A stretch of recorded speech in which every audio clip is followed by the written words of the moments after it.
In a world where information seems to travel at the speed of light and traffic at a snail's pace, where the agenda of those at the helm doesn't always reflect the pressures on the streets, where the rubber hits the road, where there's queue of issues needing to be interrogated in the name of speaking truth to power. Welcome to A Place at the Table, where we set the agenda, table the issues that matter to you, and invite you to take a seat at the table.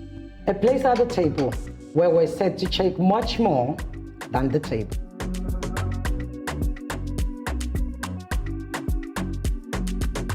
Welcome to A Place at the Table. On your marks, get set. Because we are running this episode like a relay race, I'll be speaking on the worth of a Nigerian life. Aisha, you read my script. I don't trust you. I begin by asking that very same question. What is the value of a Nigerian life? I've titled mine The Road to Rehoboth.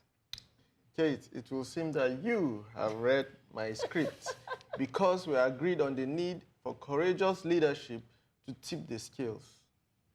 Ande, I could say the same about you since both of us are addressing the lopsided scales when it comes to the matter of minimum wage. And in the spirit of a relay race, I'll be taking the baton and I'm bringing us full circle. Like Aisha, I'm focusing on the worrying practice of child abuse. As you can see, we may have different advocacies, but an identical drive for justice. Call this the warm-up. It's time to hit the tracks.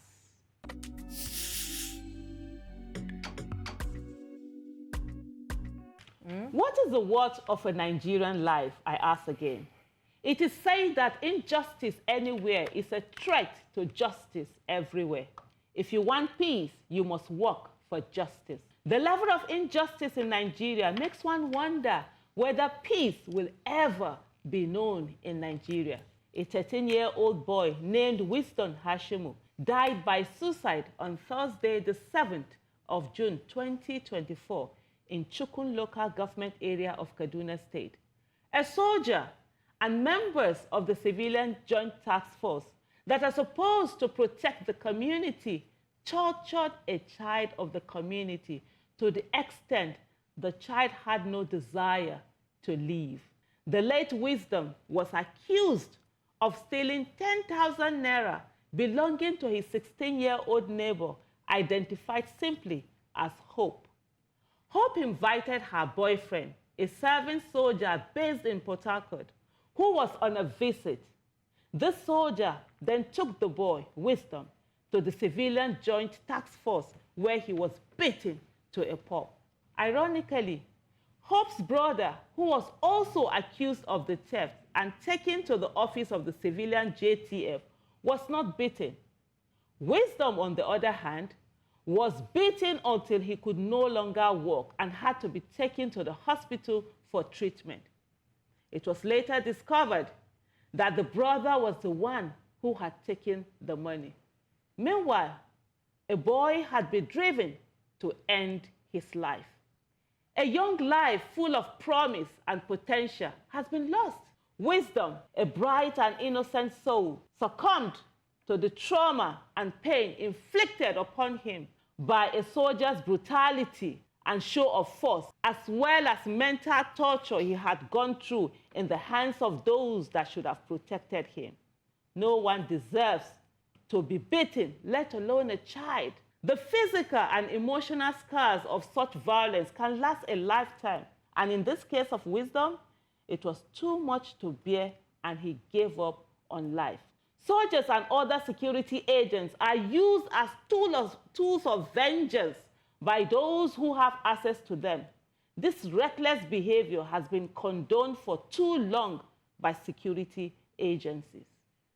Wisdom, I don't know where his parents are, but even I'm sure they don't know people, because this is the country where if you don't know anybody, you can't get justice. That's right. And it's so sad. 10,000 naira. But we have people in the upper chamber and lower chamber stealing 10 billions and nothing happens. This same soldiers, like, I don't even know what to say. I was on the verge of tears because it leaves me gobsmacked at the whole sheer evil and wickedness that is directed at the populace each time and not in the right quarters. Now, where is this girl and her boyfriend? I recall an incident, a girl, Blessing, many years ago. Her sister was in a relationship with this policeman. And he kept on, having a very violent relationship. So Blessing told her sister that she should stop seeing him, that she deserves better. The sister reported to the policeman boyfriend, who came in one day to the house and just shot her Blessing. Oh, my goodness. In her eye. Yes, I was part of the people helping her with Project Alert. That was the only reason why she has one eye till today. There is a human rights issue, linked with the civilian JTF. And I think, we had talked, when we were talking about the issue of state policing at some point, we had raised that this is part of the problem. That, yes, they do a service, but also there are human rights abuses linked to them. Yeah. Because this, soldier enlisted them to do this dastardly act. And that's what they do, really. Yeah. But, so those are, that's one aspect of the conversation. There's also the mental health perspective of it. The fact that a 13-year-old boy couldn't deal with the issues around that he felt that he needed to take his life. The question I ask is that who are those around the boy that he couldn't talk to anybody? We are usually used to the scenario where elites, who are people of influence, use that influence to, exert punishment on the lower class. So they are the ones that know the commissioner of police. They are the ones that know the military general. They are the ones that can go and get, the military to do their bidding. But rarely do you find a case where, this is not a question of the elite against the elite. This is a 16-year-old girl. Yeah, this is such a sad story, and you mentioned the mental health implications, and that's why torture is a heinous crime, even internationally, not even for hardened criminals and terrorists, right? It's a crime that can be tried in the international courts. And security agencies need to do more in terms of the orientation they give on how they engage civilians and the punishment to their staff for erring. The authorities, they should not be seen to be in support of this. I'll use two recent issues. The violence in Banex. People were captured on camera harassing a soldier. Simple, they should go for those people, arrest them, and hand them over to the law. But the whole Banex was shut down because army trucks came. That is giving that kind of orientation that, look, we are going to use force and violence to get things done. The second was the customs and VIO video. I don't know if any of you saw it. I saw that. They were fighting themselves, they were exchanging bullets. That just tells you that they know that if they go back to the office, they will be hailed. If not, which officer will on camera be firing firearms? So I'm going back to the authorities. I don't want to even talk about, it's a function of what the authorities, how they orientate them, how they tell them to engage with the civilian population. And if that is the mindset of the authorities, then we'll keep seeing this kind of events. Same thing with the Delta State event, the reprisal attacks and all that. It doesn't speak well for civil engagement by military and paramilitary. Constantly, power is always being abused. Funke, what's your take For on me, this? when I read that story earlier in the week, or I think last week, I wondered how a 13-year-old would understand what suicide means. Who helped him with all the items he used? And what gave him that idea that he could take his own life? So that speaks to what we expose our children to. Having said that, the story said he gave up because of injustice. I checked what fairness is, and I'm just going to read it out. What fairness is: the impartial and just treatment or behavior without favoritism or discrimination.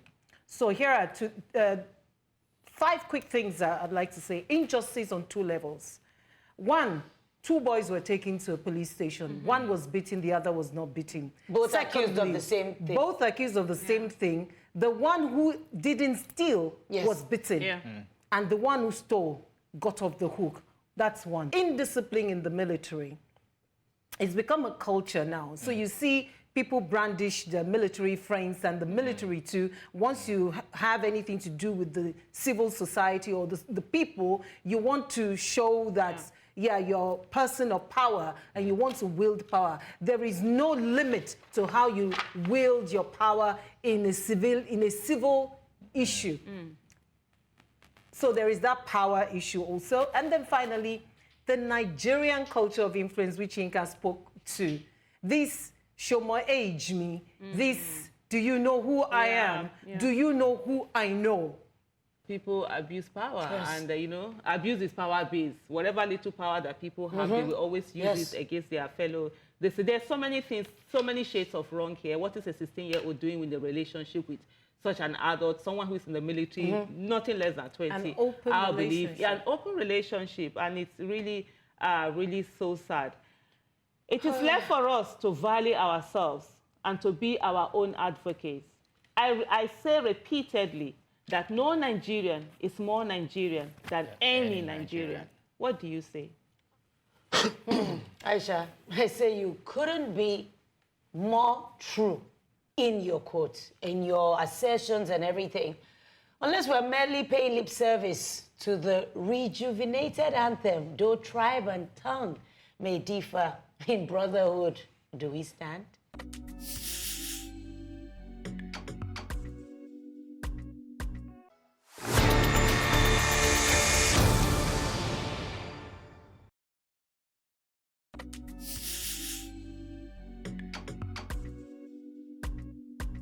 Okay, I titled mine, A Road to Rehoboth. What is the value of a Nigerian life, I ask? What are the costs and implications of being a citizen of this great nation? Yes, this nation is great. It can be great. Great in size, but not in stature. As a teenager, my parents could afford to give us the basic requirements. We went to good schools, at least I did, ate good meals at these schools, dressed well. These days, if you have a roof over your head, you have Jed, you can at least afford 2 meals a day. You have a car, you are blessed. Reverend Jesse Jackson said, leadership is more than winning elections. It demands improving the welfare of the people. The federal government of Nigeria recently gave itself a pass mark on its first year. The jury is still out on that. An honest conversation with the average Nigerian will put it in perspective. As I went to have my pedicure, please, nobody should call me elite, the other day, the ceaseless sound of the generator in the salon was hard to ignore. I initiated a conversation with the owner.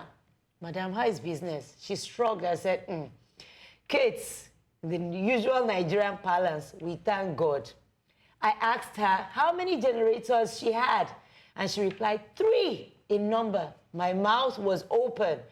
How much diesel did she consume? 1,200 liters, and that's per day. She replied, and it barely lasted her the week. That's what I said, you see? However, the local tax collection agency would hound her to no end to pay dues despite the absence of an enabling environment. When she complains to them, they retort, our own are to collect, go and meet government and complain. Chikena, no baton. Rehoboth means a place of enlargement and flourishing.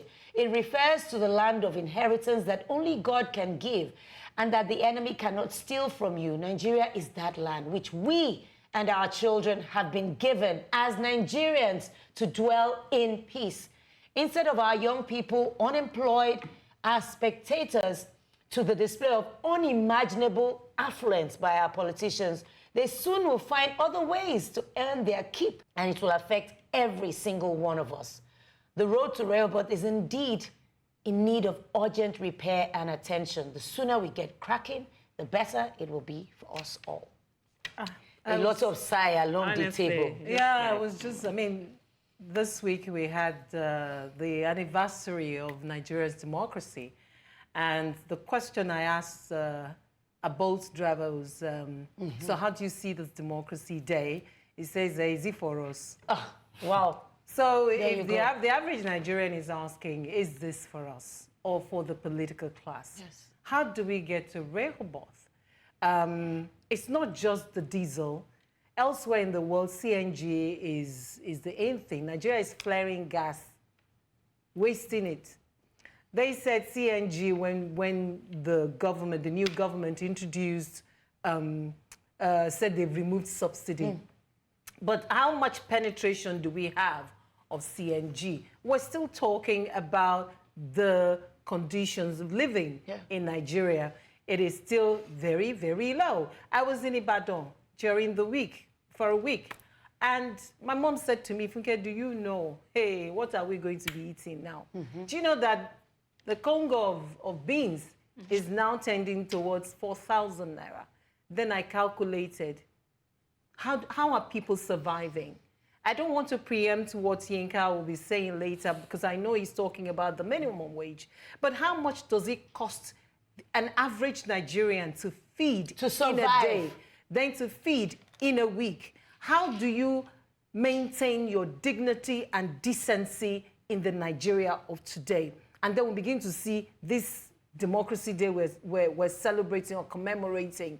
How does it translate to anything for us? You've said it all. We have our own jet, we have our own water, we have our own even roads. So what is the dividend of democracy for all of us? The significance of Rehoboth in the Bible talks about a place of rest. Yes.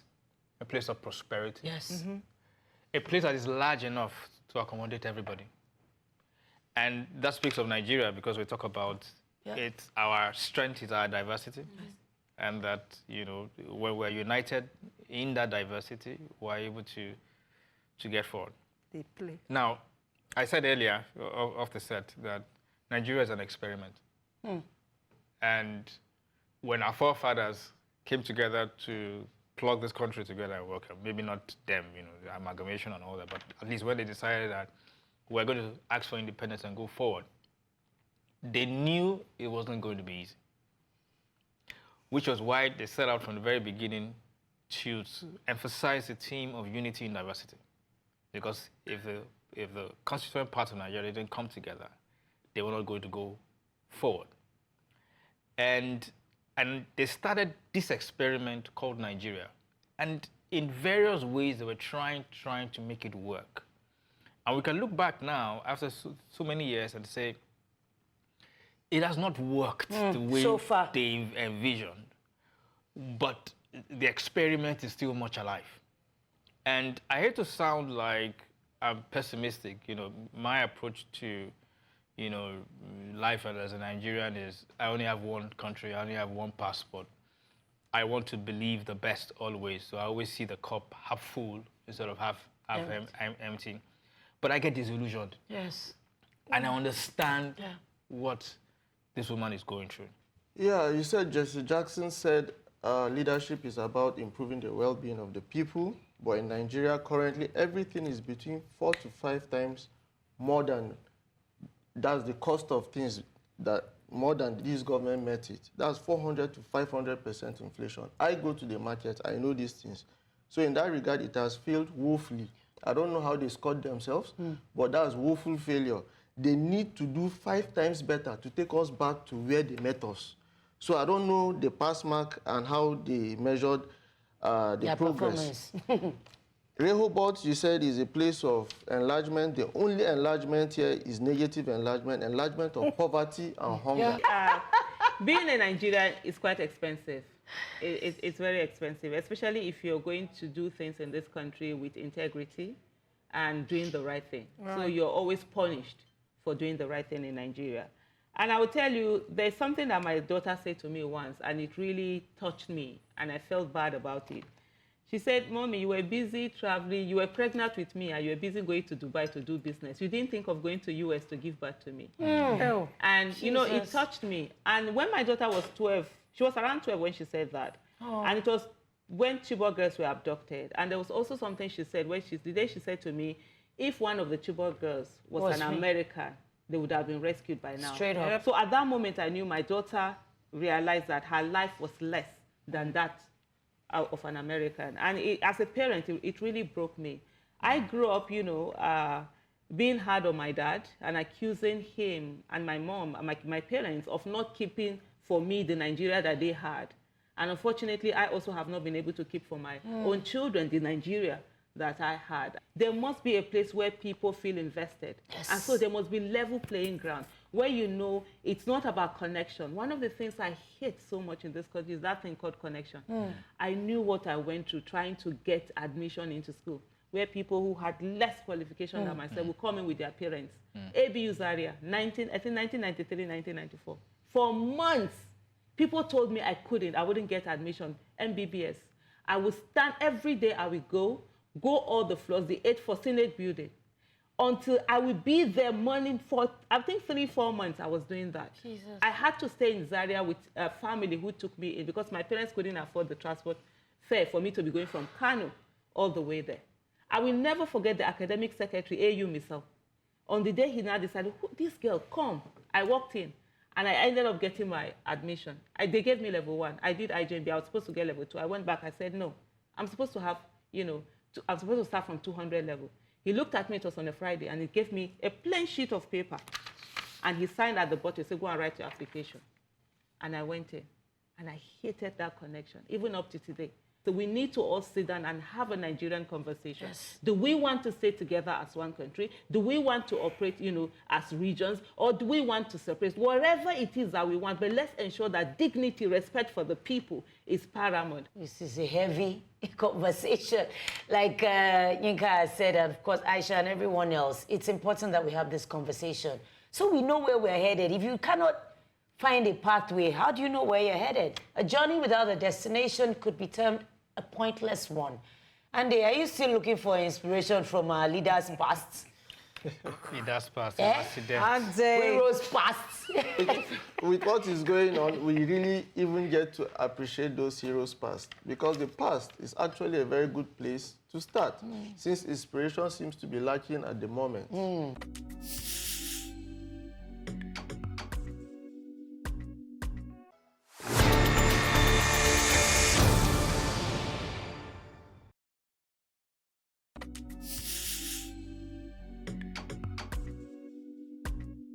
Still on our heroes' past, courage, fairness, justice. If you had the opportunity to organize society without knowing where you would fall, how would you do it? This is the crux of John Rawls's theory of justice. He proposed that the least advantaged in society receive the greater benefits, and that economic inequalities should be arranged in a way that no individual is blocked from occupying any position or office, regardless of their ethnicity, sex, or social background or connection, Aisha. In a nutshell, his philosophy is that justice is fairness. Several years ago, there was an attempt to remove fuel subsidy in Nigeria. I was not in support of it, despite being pro-government of the day. This is because I could not reconcile the reasons government put forward with my conscience. These included fraud in the subsidy regime, round-tripping, over-invoicing, as well as smuggling of cheaper fuel from Nigeria to neighboring countries. Those are not issues that concern the common man or those disadvantaged in society, and they should not be made to pay for government ineptitude. Today's subsidy is gone. Consequently, there's astronomical rise in cost of living, with the least advantaged in society bearing the brunt. This is the height of injustice. What is worse is that those who brought Nigeria to a standstill when the subsidy removal was attempted in the past are now mute. No courage to defend beliefs based on principles. Courage is not making unpopular decisions which adversely affect the masses, but taking action against the forces that corrupt our commonwealth. This will mean going after the rich and powerful, not making ordinary citizens pay for the crimes of the elite.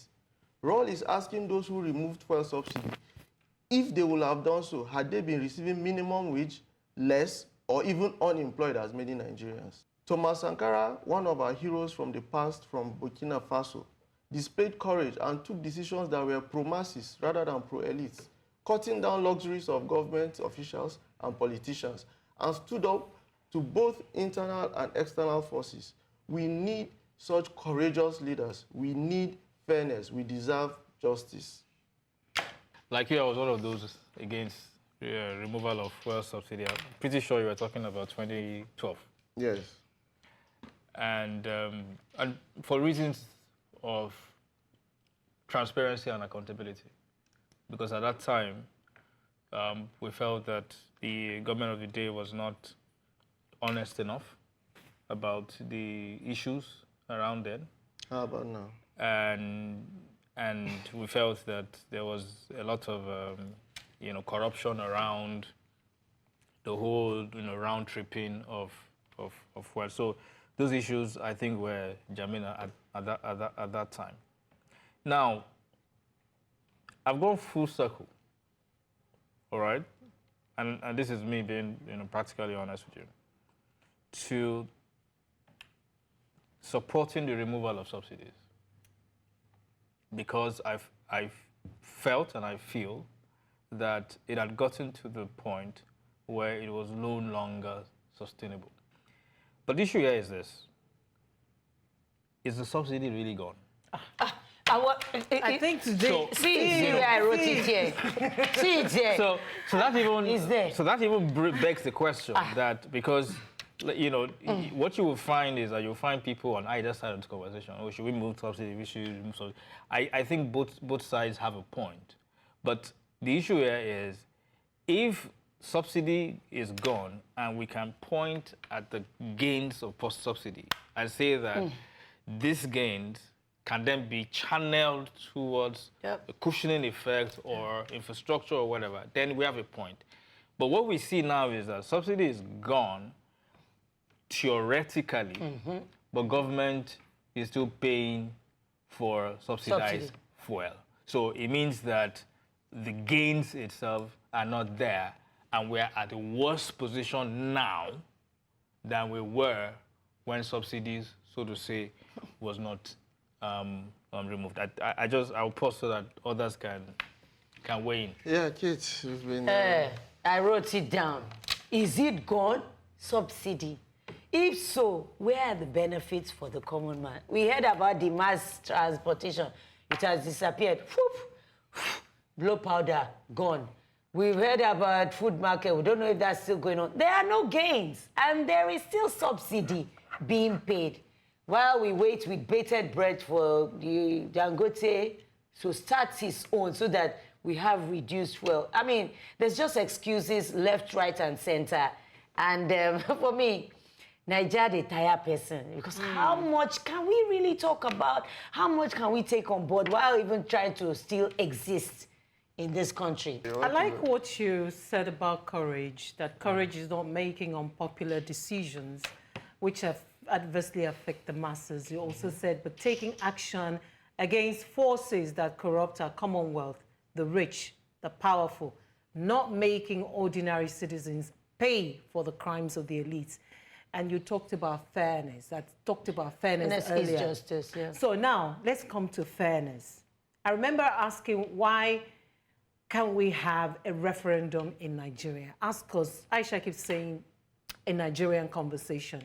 Can we not sit down and have a referendum? Yinka said that too. And someone said to me, well, we don't have it in the Constitution. Our Constitution has been amended a couple of times, more than twice, I think about 4 times or more. So we need to come to a point where the average Nigerian, the one the political class curries his her favor to vote. That person with one vote, if it's so important during the electoral season, why is it not important post-election? You said subsidy is gone, and I'm glad we all showed us our paper. Subsidy really gone. And so you say people should sell fuel at whatever price they 700 feel. plus. And some are selling at 800 naira per litre. Yes.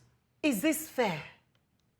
Should we not start looking at price control again? Hello, does anybody remember the 80s? You and I can afford it. Does not mean that's how it is for millions of Nigerians. We're talking about more than 100 million Nigerians, about 200 and something Nigerians. How many people can afford this? And that's what my advocacy is about, those least advantaged It's so not people. fair. There is no fairness in this country. So I'm saying that, look, in a free market situation, you'll find these disparities. Yes. So that's not the issue here about, the issue here is that... Not for this kind of goods. The issue here is that is the product in a way available, in a way that people can easily get access to it at a price to which they can afford. First of all, I supported fuel subsidy removal in 2011. And even up to today, I support fuel subsidy removal. The ways and manners, that's a different thing. You just talked about commercial in terms of transportation of goods. It's not petrol that they use to transport food in this country. Commercial vehicles don't use petrol. They use diesel. Diesel has no subsidy. And I think the subsidy has a lot of issues around it, you know, in terms of which Ande is saying the government should solve those things, but they've not been able to solve them. They don't want to. Well, they don't want to solve them. Yeah, that's the word. And I remember when people will talk about the fact that in that 2011, a lot of concern was that even if they remove subsidy, they would just eat the money. It wouldn't get to the people, which is what is, you know, happening right now. But there's something that Ande mentioned about pro-masses and pro-elite. The thing is that even the people, the common people, the masses, don't want people who are pro-masses. The moment as a leader, you are friendly with the people, you speak on behalf of the people, you are fighting for their rights, they hate you. There seems to be a reason that you have, if you're a leader, you have to be aloof, you have to be wicked, you have to be mean. That's what they're enjoying. That's what they understand. So it's an abusive relationship that people have had with Nigeria. And talk about money in terms of whether we can afford certain things. Okay, before I even go on that, you talk about cap. The moment there's capping on any price, there's no removal of fuel subsidy. It has been removed many times, then you say there's supposed to be a certain price on it. No. Like Yinka said, it's free market. The way it is, competition will take care of itself. Yes. We remember when we had GSM came in, some people bought SIM cards. 35K. The first time it was 35,000. Yeah. In as much as people say Nigeria is not a wealthy nation, we have everything it takes to be a great nation. We are only the ones that have been shortchanging ourselves. And most importantly, also education. The biggest problem we have in Nigeria, the biggest injustice in Nigeria is that access to good quality education is dependent on the economic status of one's family. So if you're poor, automatically you're reduced to never getting good quality education. So let's come back to the issues, right? Aisha, I hear you, there was no subsidy on diesel, but petrol cuts across everyday life such that it is very, very critical. The most advanced countries in this world subsidize. United States subsidize power heavily. Finally, we say that when it was going to be removed in the past, the indices of corruption, no. We had a gentleman president who was bullied, called names.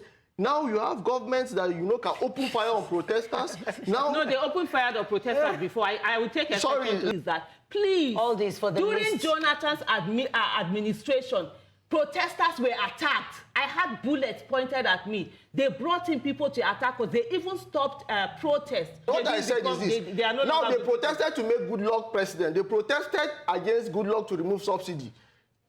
All that time, they can protest. That's their method. But now they are not protesting. You go and protest. Maybe they have been doing it wrongly. You go and show them. Don't sit on the table. There are other ways of agitation apart from protest. What ways? Different people. That would be even a whole advocacy for I think we should have that. I would like to know. I would really like to know. The more turbulent the circumstances, the greater the courage and honesty and sincerity of purpose needed to bring us back on course. Yinka. That was a very spicy session. Hot. Spicy! I love it. Yep. Indeed, it takes courage, but also clarity, especially when there are multiple options.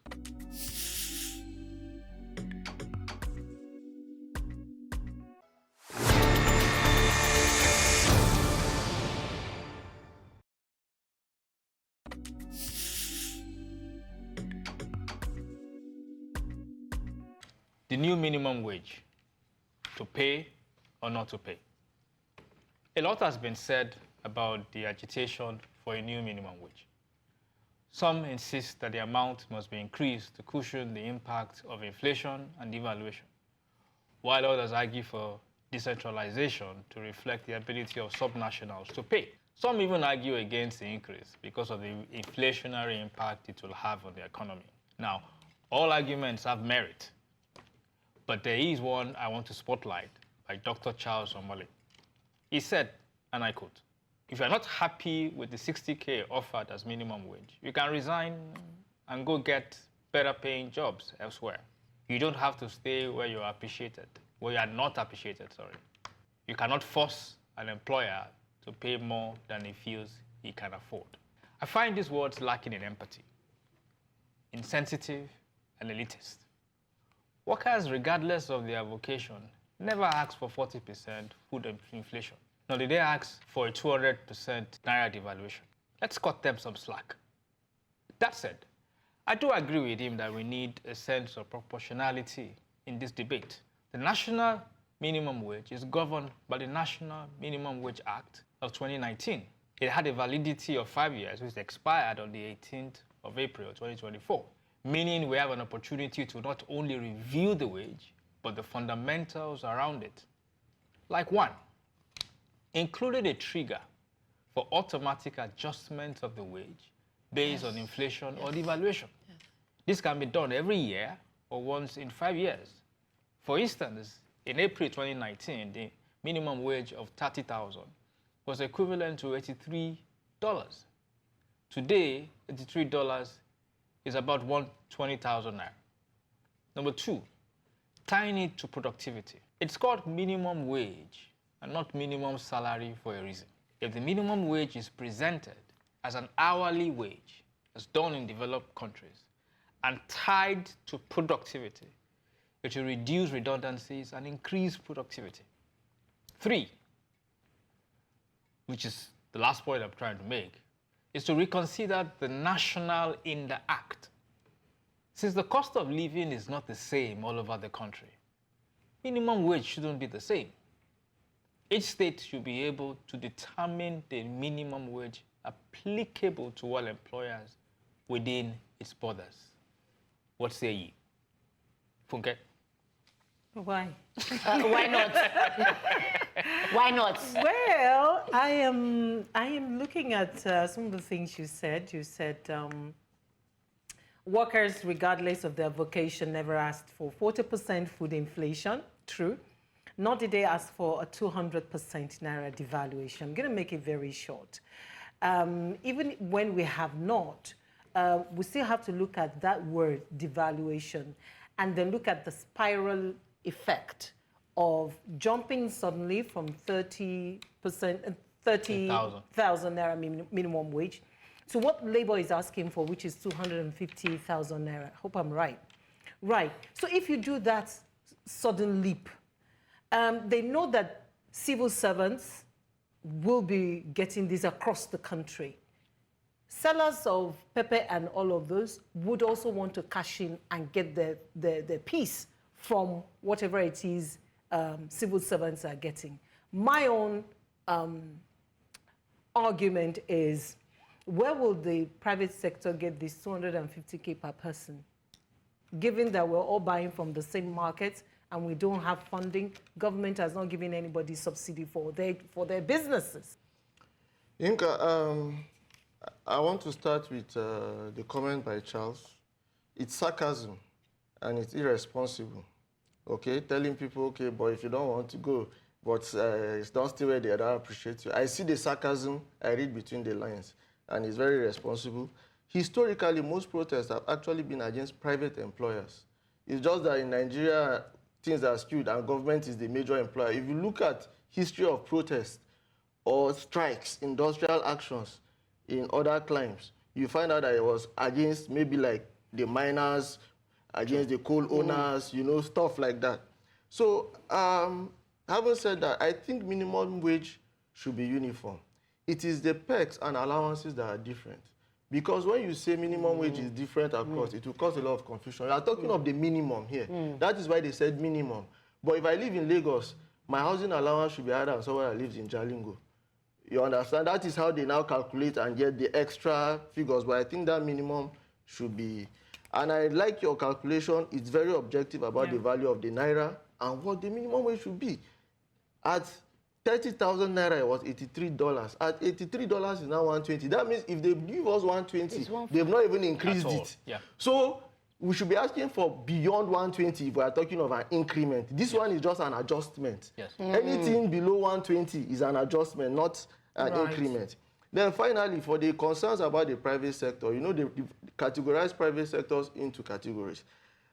I can't remember exactly, but I think if you employ less than 5 people, then less than 20, and greater than 20. Those employing less than 5 and 20 are not expected to function like corporate organizations that must follow this, all right? But it's expected that if you're employing more than, is it 20 or 50 persons, you are functioning at that level, that you shouldn't be the one even complaining about, you should have more money than government. No, that's, I know I didn't make it. No, I'm responding, you said that was the private sector, so I wanted to explain that they don't expect that somebody that just has a grinding mill with 2 staff, that you start paying them minimum wage. No, there's a categorization of it.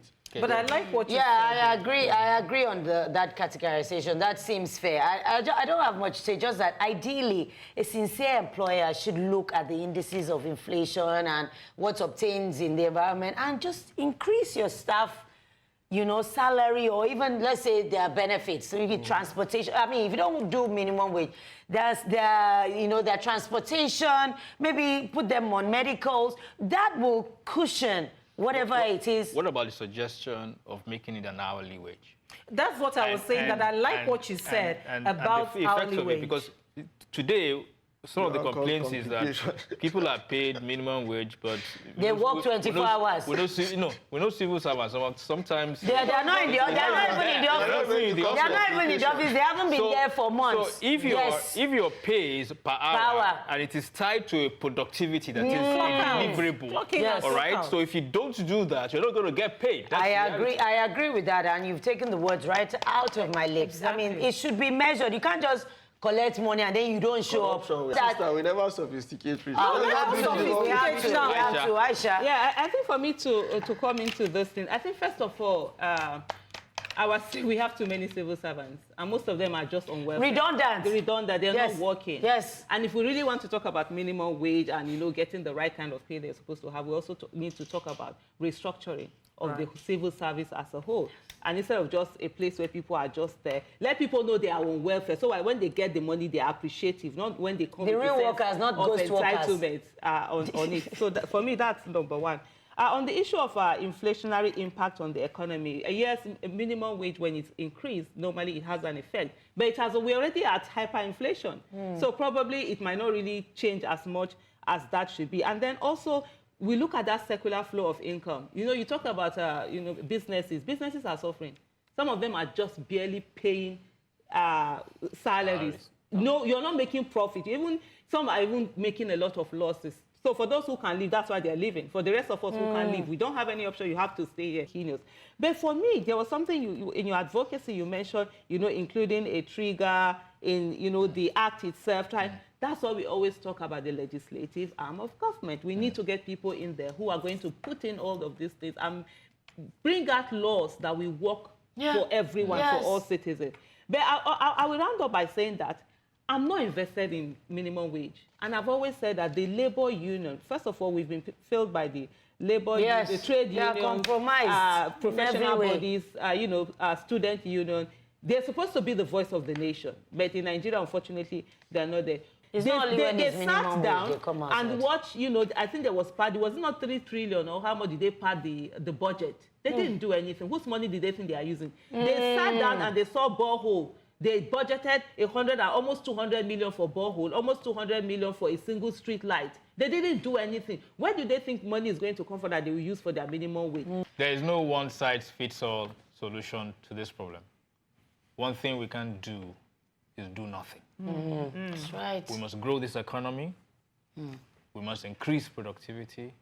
And yes, we must pay workers a minimum living wage.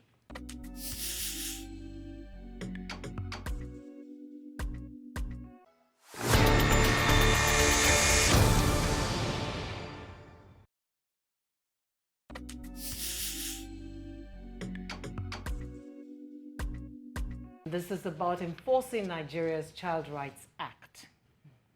I'm worried about the increasing abuse and torture of the Nigerian child. Last week, a 13-year-old boy in Kaduna committed suicide because he was falsely accused of stealing 10,000 naira.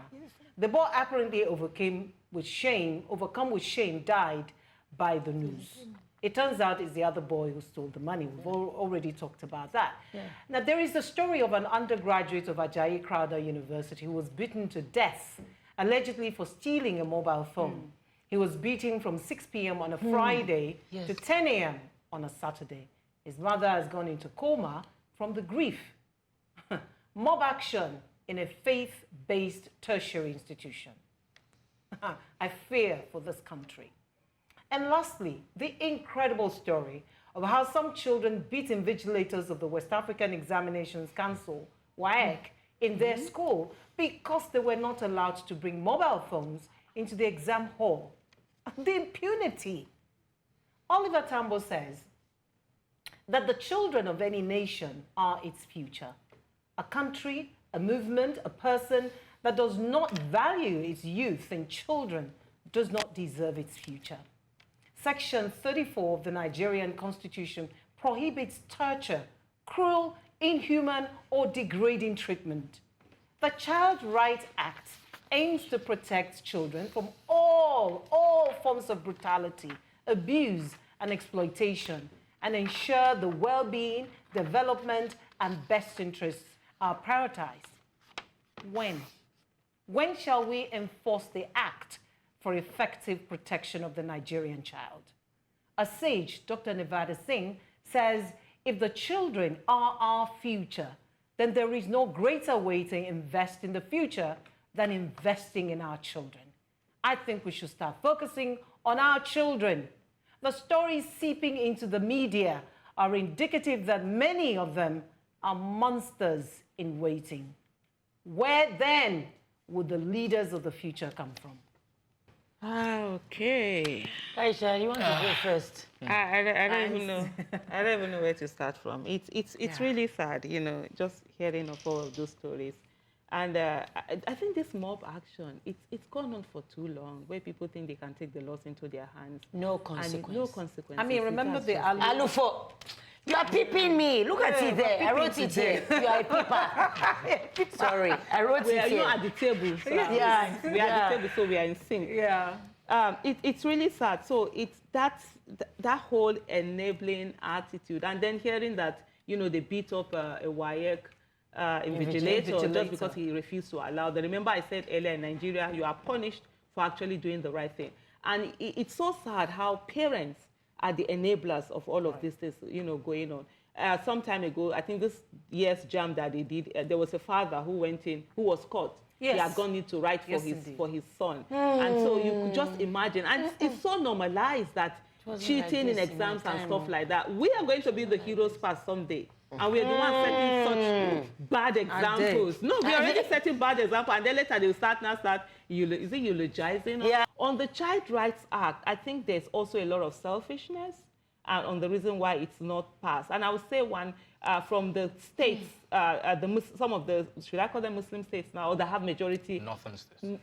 Well, there are some northern states that are not Muslim states. So that's like, so there's this thing, because of the fact that there are some people who are very selfish, who want to say, oh, they want to marry girls that are young. You understand? They're staying on that, and they're refusing to allow this. And they just feel that, oh, it's against Islam. No, it's not against Islam.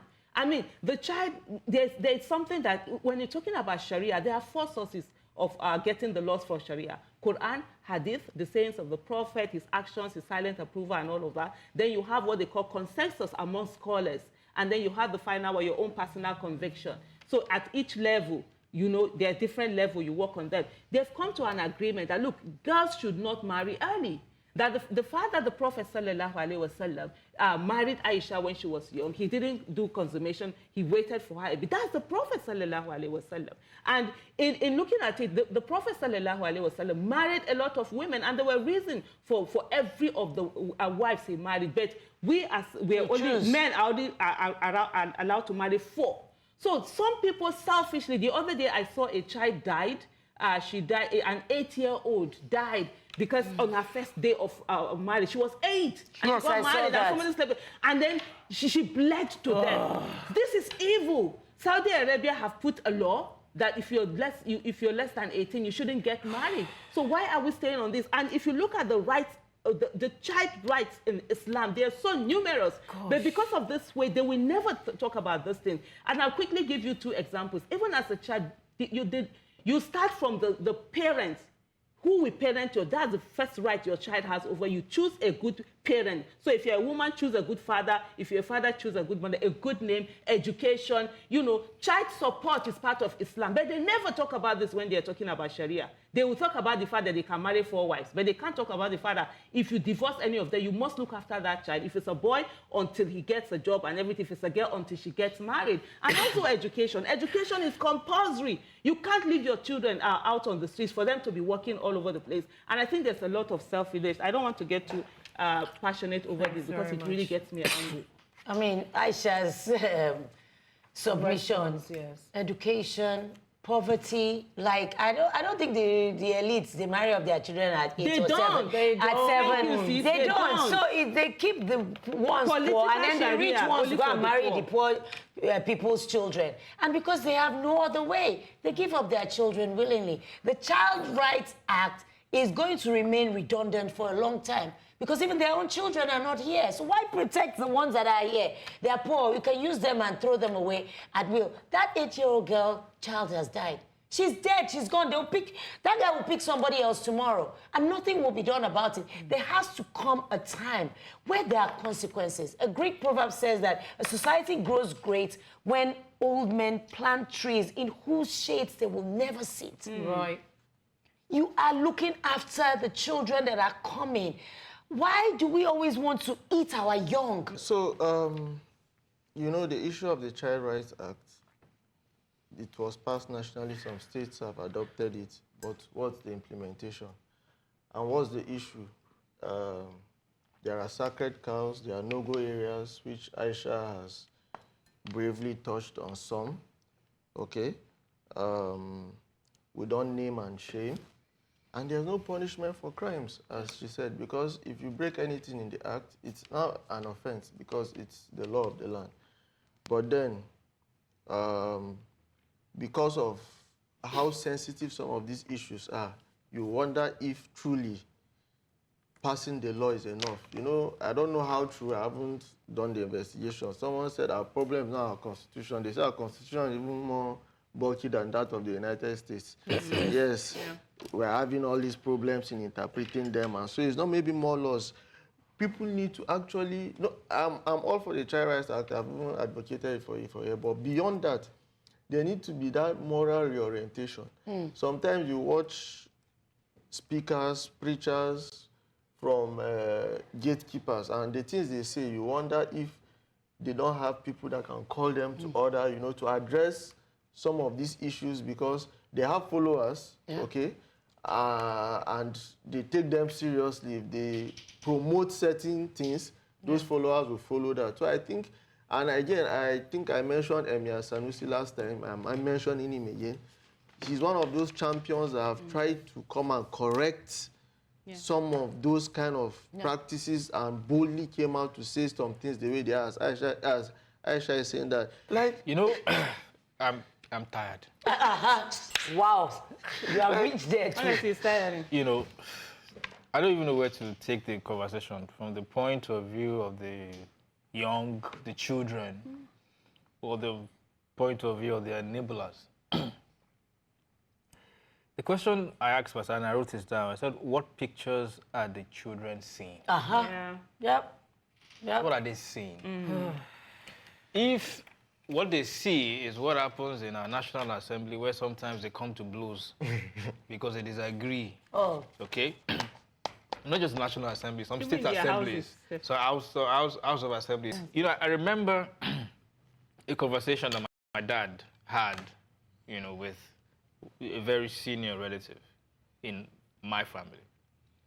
And then he came and he told my dad, you know, because, you know, I did JAMB 4 times. And I did it 4 times, not because I didn't pass. I just had a dad who said that if you don't get up to the cut-off mark, sorry, he was not beginning go and do it again. And I learned through that experience of hard work, how to work hard, read hard, and get it.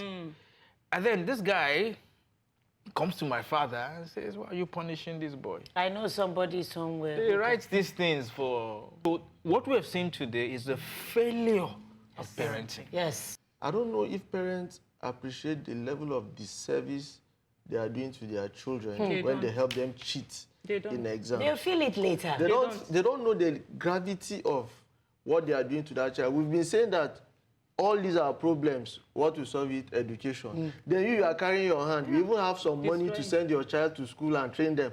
But you are using your hand to destroy it because you are competing. You want to... What's all that? That's a huge disservice. Your child finished university at the age of 13. 20. 20 is too far for them. No, finished at 11. Yeah. Yeah, a genius. At least they can't blame Nollywood for this one. So I want to end this advocacy with the song by Whitney Houston. I believe the children are our future. Teach them well and let them lead the way. Show them all the beauty they possess inside. Well, it falls on me to take us across the finish line. However, the conversations continue beyond here. We look forward to hearing your thoughts as we press for a better society. Join us again next week at the new time, this time of 8 p.m. at the table. And let's continue having those big conversations. Till then, it's goodbye from all of us. I decided long ago never to walk in anyone's shadow.